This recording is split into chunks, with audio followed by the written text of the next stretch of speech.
Hi, this is Vikas. Today we are here to talk about IELTS. Where to take the test, how is it done, how it is evaluated. So let's get started.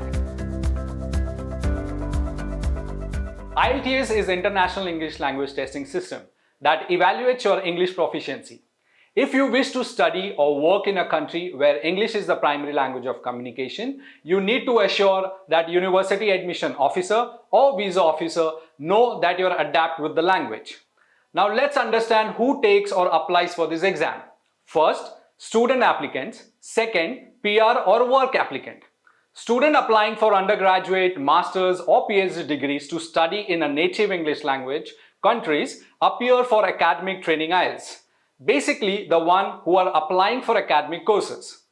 Other who wish to apply for work permits and permanent residency must consider general training IELTS. Therefore, first, you must know what you are applying for, work visa or student visa, and then you must go ahead and appear for the respected exams accordingly. Now let's see who conducts this examination. Cambridge Assessment International Education owns the IELTS examination and checks the proficiency of the candidate. The IDP and British Council are the two bodies that conduct the test.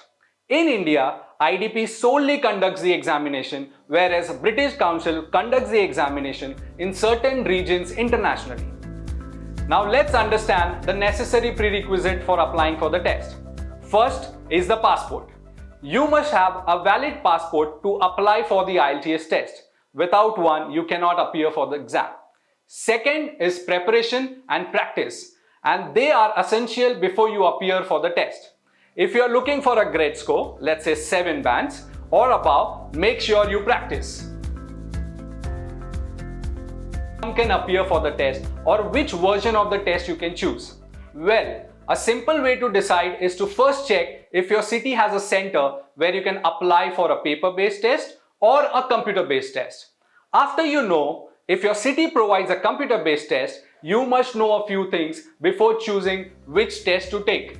I will explain each in further details. Firstly, let's talk about writing. A paper-based test requires good handwriting, nothing too fancy, but it must be readable and presentable. Whereas for a computer-based test, you don't need to worry about your handwriting as you will be typing everything. Another advantage for a computer test is that the word count appears on the screen. Whereas in the paper-based test, you will have to manually keep a count of the words to make sure that you have written the minimum words as instructed. Second, the time appears on the screen in the computer-based test, and you can use options such as cut, copy, delete instead of erasing and rewriting, which is not available on paper-based test. Now let's understand about reading. You need to write answers in separate answer sheet, whereas in computer test, there are spaces available on the screen where you have to input the answers. Another important thing that one must note, that true and false questions in the paper-based test, the student has to write the word true, false and not given. Whereas in computer-based test, you just have to click on the button that says true, false and not given.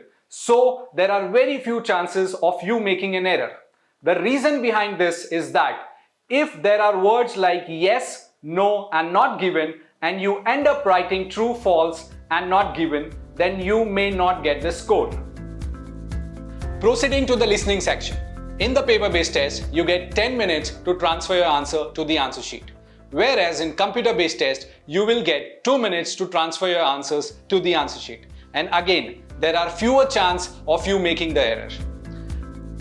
Last but not the least is the result. The results come after 13 to 15 days in a paper-based test, whereas the computer-based test, the results are out in just 3 to 5 days. Now that's helpful because then it will give you ample of time to decide on your future application process. Now let's understand the pattern of the test one by one. The 4 sections are divided into 2 primary skills, receptive and productive.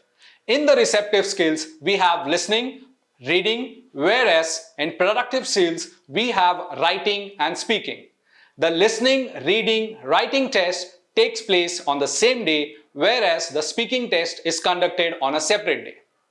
Now let's understand each one of them in detail. Listening will be a 40-minute test wherein there are 4 sections arranged in an order of difficulty. That is, the first section will be the easiest, whereas the fourth section will be relatively difficult. Therefore, simultaneously write your answers in the answer sheet while listening to the audio. There are 40 questions that you must answer in the listening test. Now let's move on to the reading. Reading is a 60-minute long test. Reading is different for both academic and general test. Reading has 3 sections. General test will have 3 tests for which you have to answer 40 questions. These are again in the order of difficulty. That means section 1 will be the easiest, whereas section 3 will be a tricky one. On the other hand, in the academic test, you will have 3 lengthy passages based on which you have to answer 40 questions. Now let's look at writing. This section is little different for general and academic. For the general test, writing will have 2 tasks, and you will have to write a letter in task 1 and essay in task 2. For academic test, you will have to summarize an image in task 1 and compose an essay in task 2. Both the tests will give 20 minutes for task 1 and 40 minutes for task 2. Now let's understand speaking. Speaking is an 11 to 14 minute one-on-one session between the candidate and the instructor, which is recorded. Speaking is divided into 3 sections. Section 1 has a brief introduction followed by a short question and answer session. Section 2 is an individual speaking session where you will be given a topic to speak on for 1 to 2 minutes, and you will get a minute to prepare.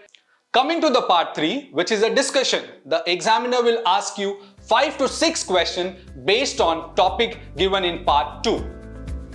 Now let's conclude.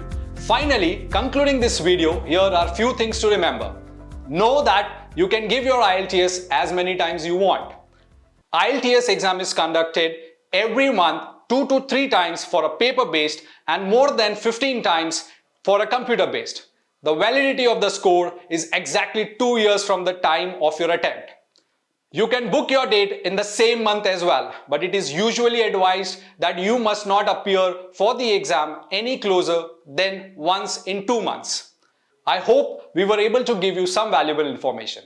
And if there is any information or queries, you can comment below or send us an inquiry at contact@unischolars.com.